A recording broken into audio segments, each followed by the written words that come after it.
Arizona Cardinals. Red Sea, rise up. Los Angeles Rams. Let's go, Ramley. Seattle Seahawks. Let's go, 12, get loud. San Francisco 49ers. Home of the faithful.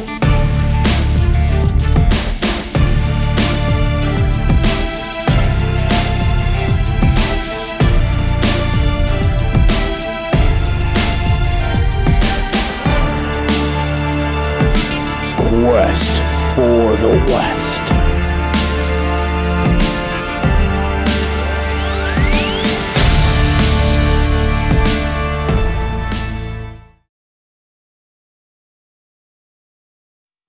It's Quest for the West time, and I'm joined once again by our favorite Arizona Cardinals personality, Evan from the He's on Fire podcast. Evan, man, how you doing after this glorious bye week? It was so much fun just to watch everybody else beat up on each other, and I could just sit back, relax, decorate the Christmas tree, and enjoy some coffee. It was wonderful. Stress-free, I imagine, too, for you on the pod, because, you know, you guys are just covering, like, little bits of information and details, and I imagine it was more Suns and Arizona State than it was Cardinals this week. You know, unfortunately, we didn't get to go on. Everybody had family stuff. My family was kind of in some COVID protocols as well, too. So we were busy dealing with some sickies here at the house. So unfortunately, we didn't get to cover what I wanted to. But in the times that we live in nowadays, I hope my loyal fans could understand. But we will be right back tomorrow night. Oh, awesome. So everyone needs to make sure they're dialed in and tuned in. Make sure you hop over there and give them some love. Hit that subscribe button over there, the He's on Fire podcast on YouTube. They're doing some great stuff over there, partnered with the ASAP Sports Network as well. You guys are literally on fire, Evan. I love all of it. Speaking of on fire, 49ers are kind of on fire right now. They have won 3 straight. They've won 4 of their last 5. Everything is really coming up San Francisco. They're executing at a very high level. They're beating teams they're supposed to beat. And they're running the football at a very, very high clip, which is making things a lot easier for Jimmy. The Niners right now are playing really, really well. Has the turnarounds shocked or surprised you at all with how quickly they've been able to kind of figure out their niche and their identity and execute it the way they have? I mean, honestly, I thought after the last Arizona loss, you guys, you're 1 loss away from just completely throwing in the towel. And I think most 49ers fans probably felt that way, as you should. Fortunately for you guys, a guy by the name of Brandon Ayuk suddenly just, as I predicted, as I said right here, he will turn it around. He will turn it around in the second half, just like he's done the past 4 years of his collegiate and professional career. That has helped. Jimmy Garoppolo has actually looked like a decent quarterback, and he is on the rise. And I'm not shocked because I think Shanahan is a great coach. I really do.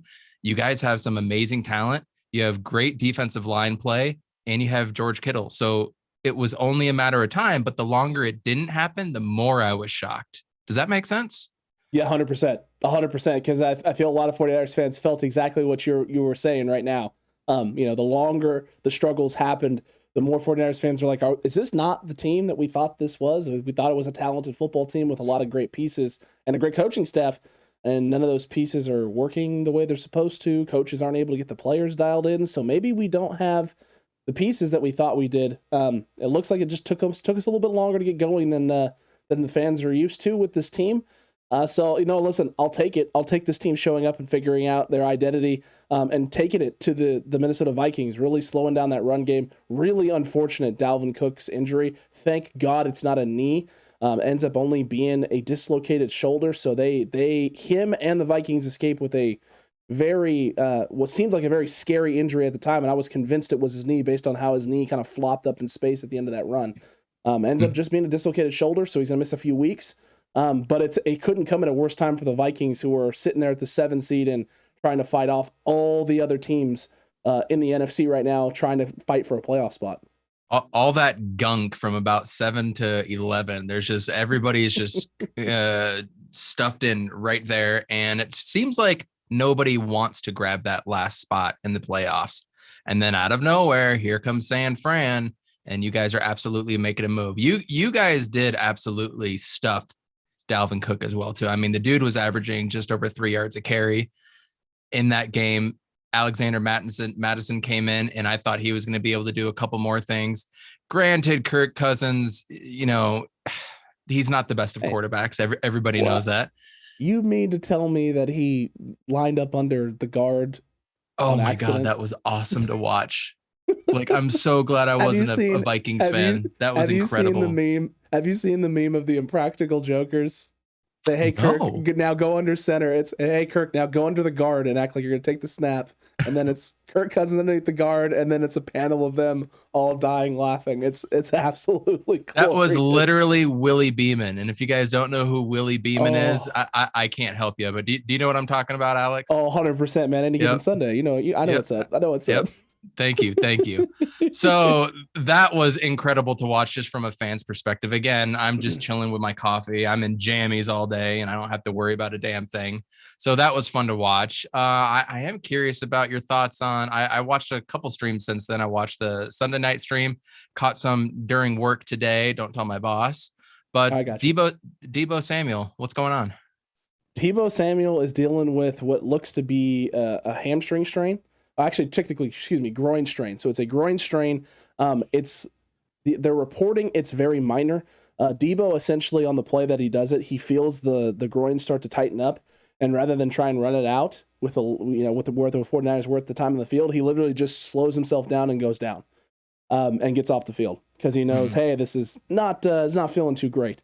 So they said it's a very minor strain. They're thinking a max of 2 weeks, but most likely, hopefully, just this week against Seattle. But they're going to be cautious. You can't have him miss any extended amount of time. So if the 49ers feel like 2 weeks guarantees they have him the rest of the year, I wouldn't be shocked if you see Deebo out for 2 weeks. And how does that set up for your offense then? Because he was it for a large stretch of your season. It changes a lot of things. So first and foremost, what it does change is teams now don't have to worry about the dual threat aspect of Deebo Samuel. So when he's lined up in the backfield, is he a runner or is he a pass catcher? Are you going to motion him out and use him in bubble screens, or are you going to keep him in and hand him the football? Are you going to use him for play actions and then come back to him on screens? It takes out that diversity, those diverse packages with him and Elijah Mitchell in the backfield. But what it does do now is put all the onus on Brandon Ayuk. Brandon Ayuk now has to be the guy that we drafted him to be, the number one wide receiver. The guy who can beat bracket coverage, the guy who can beat double coverage, the guy who, when they put their best corner on you and single you up, you win. And it also means that George Kittle, welcome to the game plan, like heavy amounts of the game plan, like what we saw a few years ago in 2019, because George Kittle now is going to have to do more than just be a run blocker. He's going to have to be a pass catcher, which means Charlie Warner and Ross Dwelly are both now going to have to elevate and step up, because if George Kittle's having to go out and go into routes now more often, then you're not going to be able to max protect with Kittle back there. You need him out in space as a receiving option, which means Charlie Warner and Ross Dwelly need to step up, and that is at times a scary proposition, because I've seen Ross Dwelly whiff on blocks and Jimmy Garoppolo get smacked from behind and then go down with injuries. So not always the greatest thing in the world. But the good news is that it shouldn't affect the run game, because Elijah Mitchell has been playing absolutely phenomenal. And each and every week that Elijah Mitchell has been playing great and you haven't had to rely on Jeff Wilson Jr. to run the football, Jeff Wilson is able to get himself that much closer to being 100% and healthy. So I like where the 49ers are at with the run game. It does to have an impact in the pass game. But Jawan Jennings has been stepping up. We'll see what happens. Trent Sherfield is now definitely going to get his time to shine and roll in this offense now. So we'll see how his impact is on the field with Deebo out, if it is able to offset anything at all. Yeah, absolutely. And it looks like Jermichael Hasty is questionable right now. Maurice Hurst is questionable. Devin Funch is out. He went to IR today, man. He went to the practice squad IR. I mean, couldn't believe it. Couldn't believe it. With Deebo going down, we both said on the Monday show that, hey, there's a chance now that Devin Funchess that would be a huge signing. Like him now, he probably has a chance to get activated and put on the roster. And then a day later, practice squad IR. So, and we're waiting to hear on Maurice Hurst. There's been really no news or no information.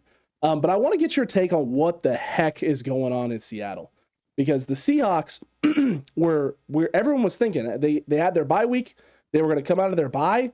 You're going to get Russ back. All the reports coming out was that Russ was ahead of schedule. Their fingers looking great. He's doing well. He comes back that first game against Green Bay, and they put up a zero burger and have really done nothing offensively, and Russ is not accurate. Russ doesn't look comfortable. We beat them too. Yep.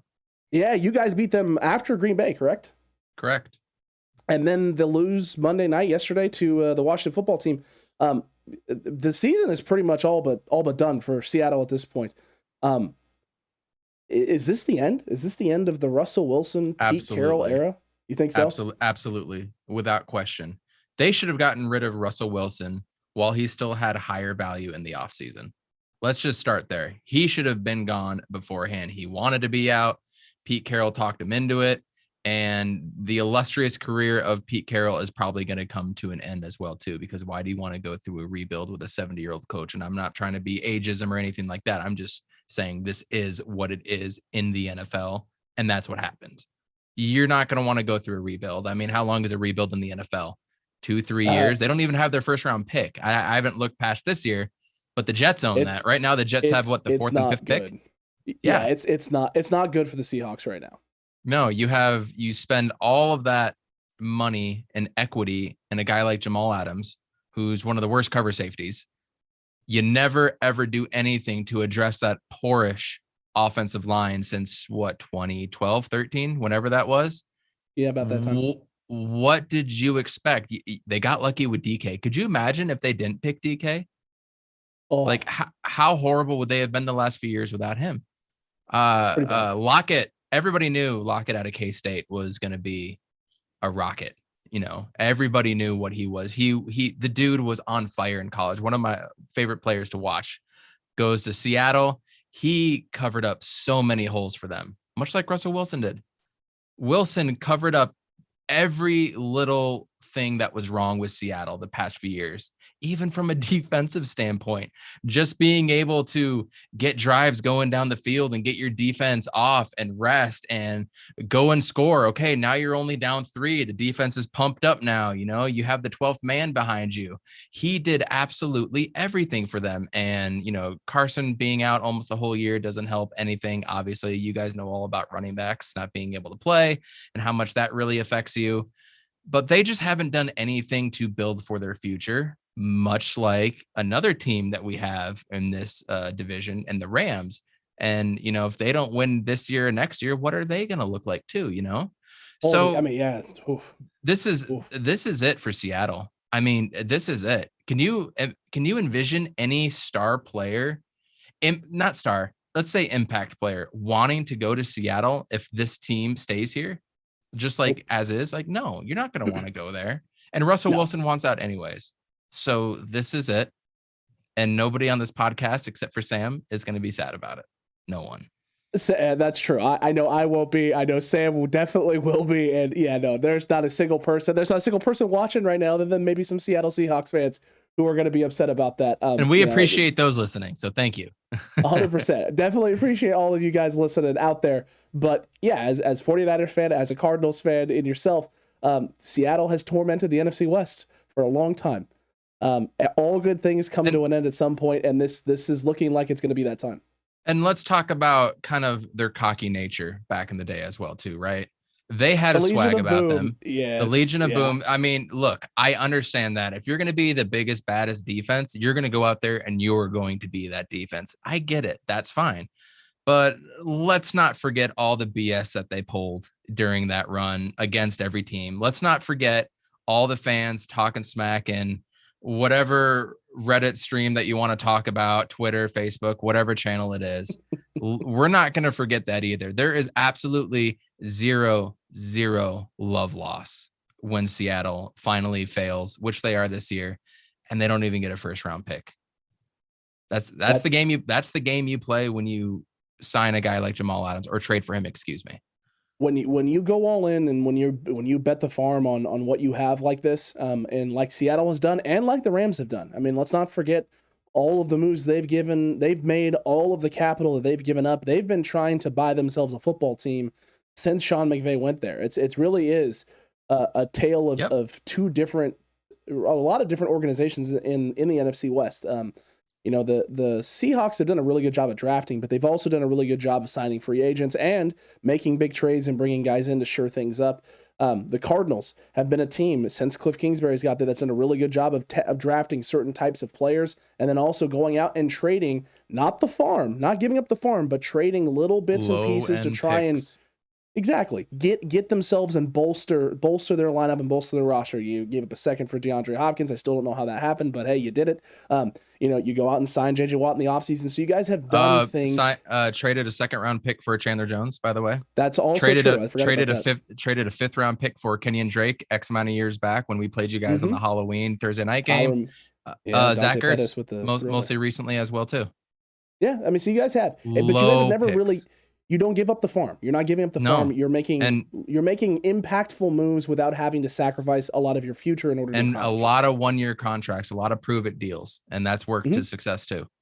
Absolutely. And the Niners have done very similar things. When they have made trades, it hasn't been the big marquee huge trade. It's, giving up a fifth or fourth round pick for Emmanuel Sanders on a 1-year deal.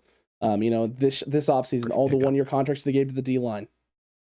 A lot of stuff like that. So very similar ideologies from both coaches, and it's worked out well. I mean, it worked out well for the Niners in 2019. The Niners are figuring it out now. And the Cardinals, you have to go back to even last year.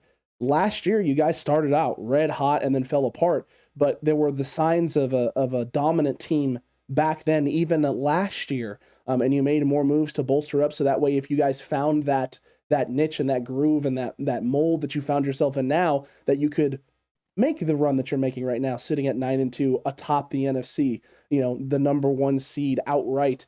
You guys have done all the things and made the moves in order to be that team without having to sacrifice too much of your future. It's like having the best of both worlds, the best that you possibly can.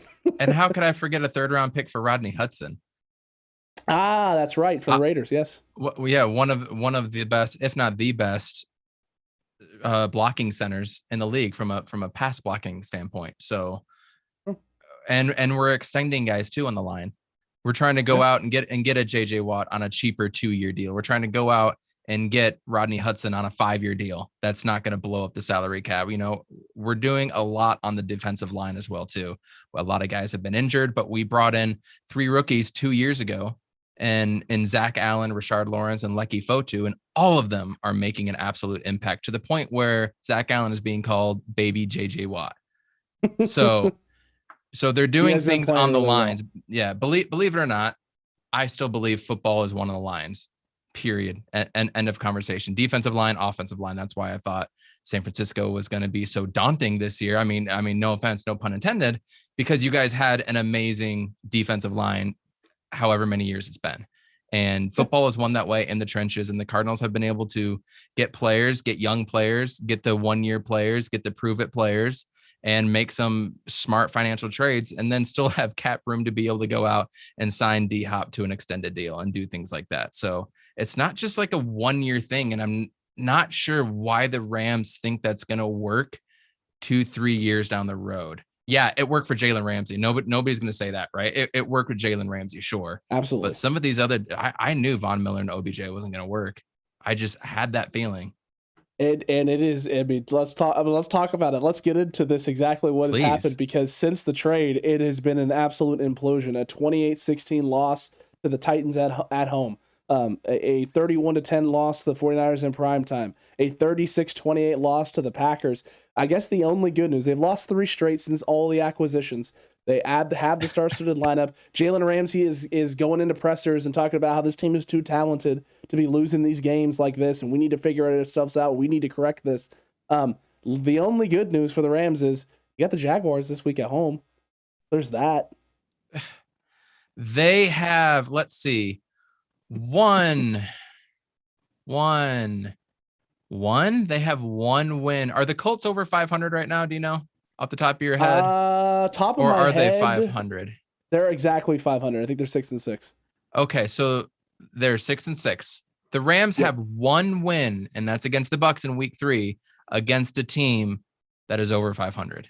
Their other wins consist of the Colts, 6-6, the Bears, not any good, Seahawks, Giants, Lions, Texans. This is a fraudulent team, y'all. This is a very fraudulent team. The spice. I love it. But remember, I came on your first show and I was like, this is the team I'm scared of the most too. So go figure. I mean, it's one of those things, right? You know the names, you know the pieces, you know the weapons, and then you add into the mix Matt Stafford, and it's like, how could it not explode? How is this not a powder keg of of an arsenal offensively with enough pieces and destructive pieces on defense, whether that's Floyd, whether that's Jalen Ramsey, whether it's Aaron Donald on defense, that they're not just going to wreak havoc whenever they feel like it. That's what it feels like with this team. That's what it is that they feel like they can do it whenever they want to, but they're not. Yeah. They can't flip it on. No, you have to leave that switch on, and they're gonna try. I mean, here's the good news: you got the Jaguars this weekend. This is a team that definitely has a lot of holes, definitely has a lot of issues and problems. Now Jacksonville has shown that they can beat some quality teams and play tight with some teams, but they also have completely fall apart, especially when teams have a good run game. That's been a weakness for the Rams.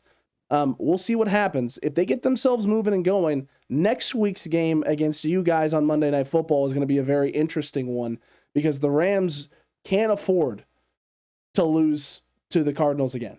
I mean, it was an embarrassing performance the first time. Now you're traveling to the Arizona Cardinals. And, I don't expect the Cardinals to lose this week, which means you have to get a win there to even have a chance in heck to be able to say, hey, we can still walk away with the NFC West crown. Because if they don't and they drop 2 games back, there's no hope. The thing that I'm worried about most is that revenge factor when it comes to that game, because everybody that's listening to the podcast has played sports at one point or another, and you get your ass kicked one time, you want to go back and you want to prove yourself, right? Everybody has that little chip on their shoulder whenever they lose a game of Monopoly or whatever it may be. So don't lose sight of that. If you're the Cardinals, don't lose sight of that they're going to come out, they're going to give you everything they have.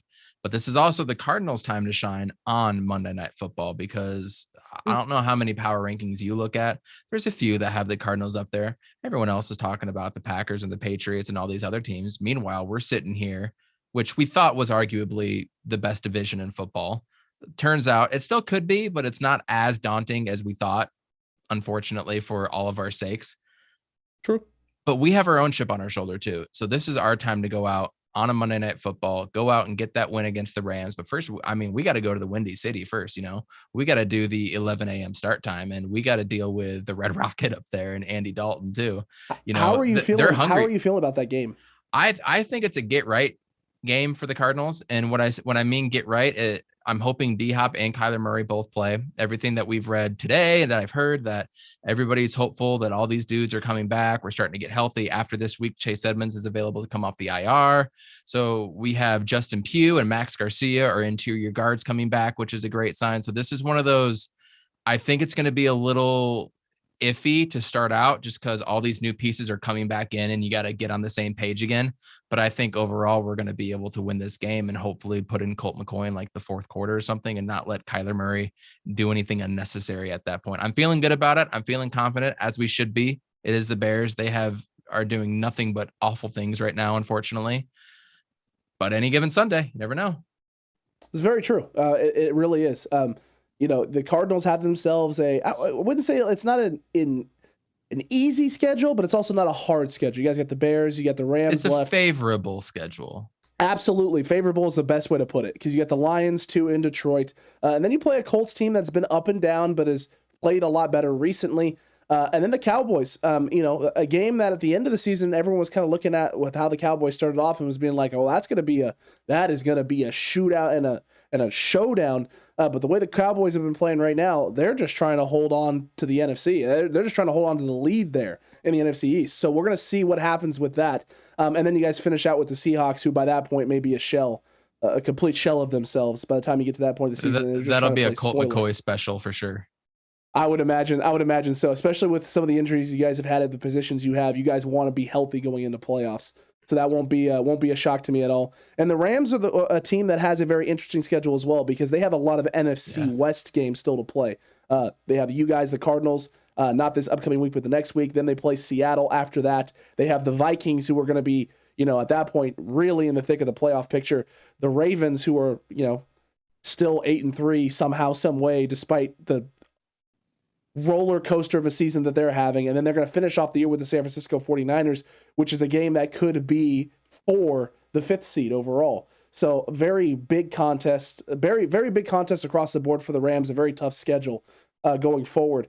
But yeah, I mean, the NFC West, man, it went from a complete cluster at the beginning of the season to it was looking like it was going to be a runaway to, you know, being a little bit tighter. But I think right now the you guys, the Cardinals, I think the Arizona Cardinals have a very comfortable grasp on this. And you're really just a few games away of taking care of business, from basically solidifying yourselves not only as the NFC West winner, but potentially the 1 seed, because I don't think the rest of those teams, whether it's the Packers, whether it's the Bucks, whether it's the Rams, even the Niners, they haven't been consistent enough throughout the year to really be a threat right now. So as long as Arizona stays healthy, I think you guys have a really good shot at sealing up this 1 seed here, maybe in the next few weeks. This is what Arizona wants. They do not want to have to go to Lambeau Field at the end of January, right? They do not want to do that. They want that bye week. They want to get healthy again. You know, I'm a proponent of just playing all the games full strength, as healthy as you can, and let, you know, everything else play out. You win, you win, you lose. Don't win or lose based on matchups or anything like that. Don't do anything like that. They want that bye week. They want that number 1 seed. I think they're going to come out and they're going to show it. And I have a lot of confidence. Now, throughout this whole time with Quest for the West, you know that I have been very, let's pump the brakes on the Cardinals, right? Yes. The whole time I've been like that.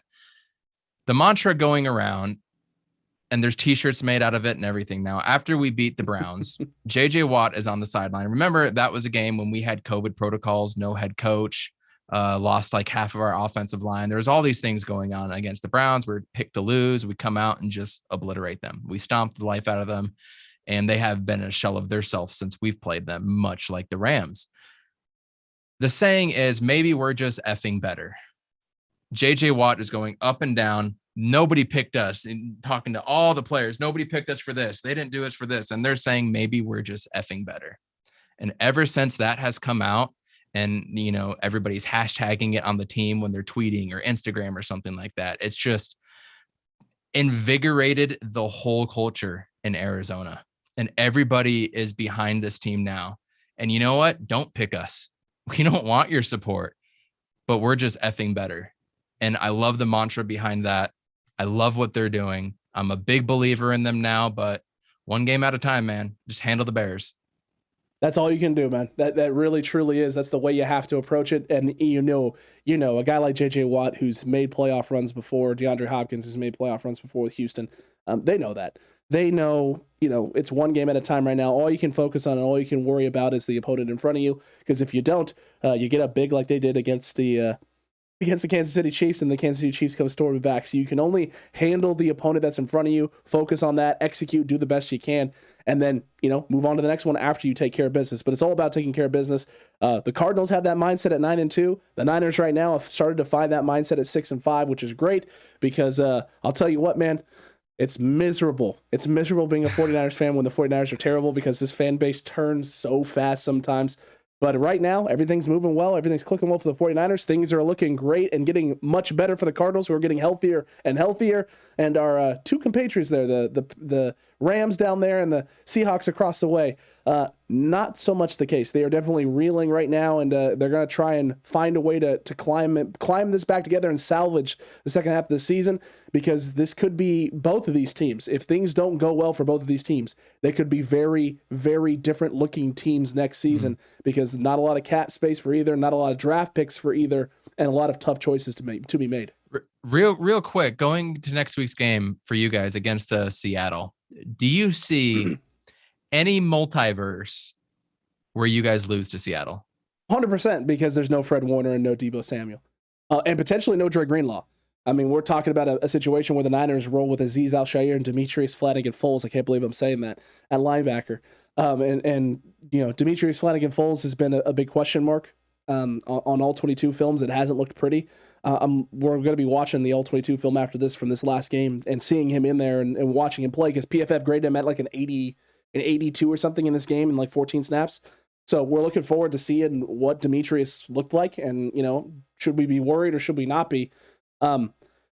But that being said, if there was 1 week where you could get away with it, maybe not having the linebacker fits that you normally would have, not maybe having the coverage, it's this one. a Russell Wilson who's been completely inaccurate and uncomfortable in the pocket, a D-line that's playing some of its best football, and Charles Omenihu, the trade, is stepping up in a big way now and having huge games and huge opportunities. Not your linebackers, but your corners playing a much better in the secondary, as well as Talanoa Hufanga now being the defensive coordinator. D'Amico Ryan's being comfortable enough with him now to throw him out on the field as a third safety, have him cover deep third, or even just cover one, and roll Jaquiski Tart and Jimmy Ward underneath in man coverage. I mean, we're doing some crazy things defensively right now, rolling with three safeties on the field in coverage situations, and going nickel package essentially. So you have essentially what is almost 6 DBs out there. It's kind of nuts, but it's working. And so when you can do those types of things, and you don't have to worry about the run game potentially, because no Chris Carson, Alex Collins is hit or miss right now for the Seattle Seahawks. If there's a week can get away with it, it's this week. But this game is going to be way tighter than it should be because of the injuries. Wow, interesting. See, from the outside looking in, I just look at this as an absolute dub, right? I like it. I like that you feel that way. I see Brandon Ayuk kind of taking up a little Deebo Samuel, going into the backfield a little bit, probably doing a few things like that. Kyle Juszczyk, mark it down. He's going to get 5 receptions this game. And then you bring in Kittle for 8, 9, 10, 11 receptions. And all of a sudden you're going to pass 1 or 2 times down to Trent Sherfield. He's going to get 1 or 2. And all of a sudden you miss Deebo, but you don't miss him because you're able to spread it out and do different things. So I don't see one. I don't see one, especially the way Seattle is and is not playing, and their body language, how everything went over the offseason. I just don't see it. I don't see it. So I could be wrong. I've been wrong before, but this week I feel very confident with you guys. If I was a better, I would definitely pick you guys. I don't want you to be wrong at all. If it's over by halftime, man, I will be the happiest. We will be the happiest podcast in all of the land, because it's one less thing to worry about, and now you get to enjoy the rest of the football game. Right, sip on some Mai Tais and snack on some delicious food. And you guys, okay, cool. You guys play we play the early game. You guys play afternoon game. So after we get done with our win, we can enjoy some of that.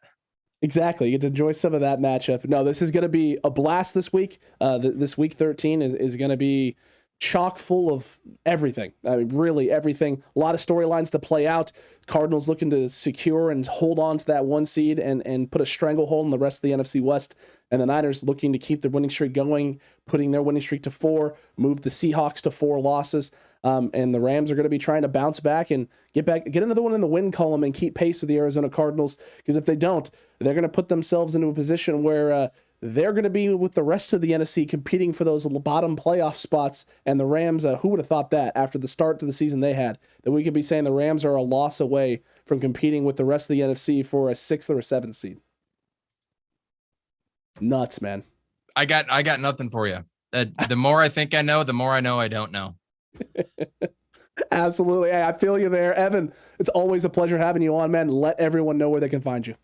At Coach Evan B on Twitter, or at He's on Fire Podcast on Twitter as well too. We're very active on there, so come follow us and join all the bad takes. And then on YouTube, Apple Podcasts, Spotify, all that fun stuff. Just search He's on Fire Podcast or ASAP Sports Network. We're there too. Always fun, man. Go check them out. Give them some love. We'll see you for next week for Quest of the West, my guy. Cutback Crew. Stay tuned. Go Card.